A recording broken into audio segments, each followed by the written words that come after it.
gubernatorial candidate Chris Daggett outlines his plan for property tax relief. Republican Chris Christie defends his health care position and veteran services. A renewed push to pass a $400 million open space ballot question. And it's all in the advertising. The New Jersey Nets look for new ways to try to stanch a flood of red ink. You're watching NJN News for Tuesday, September 29th. Independent gubernatorial candidate Chris Daggett unveiled his property tax relief plan today, saying his opponents are dodging the issue that consistently ranks as the #1 concern of New Jersey voters. In his plan, Daggett called for expanding the state sales tax, a move designed to reduce reliance on other levies and, he says, help cut property taxes to all homeowners by 25%. Adrian Sapino reports. This current tax system is a tax system that's out of whack. In his tax plan, 6 months in the making, Chris Daggett promises to reduce the state's reliance on property taxes. He says the plan is nothing less than a realignment of the state's revenue sources.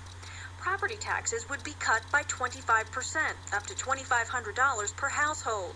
Income taxes would drop to 8.97% for anyone making more than $500,000, and to 6.37% for those between $75,000 and $500,000.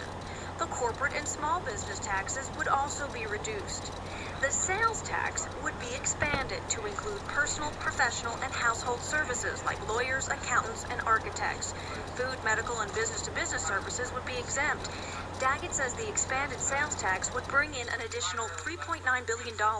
We've shifted from a goods-based economy to a service economy, and our tax system has not kept up with that shift. So the point here is to extend the sales tax to a broader array of services. The new sales tax receipts would be combined with the money the legislature has set aside for current property tax relief programs to fund both the tax reductions and to provide a dedicated source of funding for open space. We've talked a long time in New Jersey about the need to preserve open space through a stable source of funding.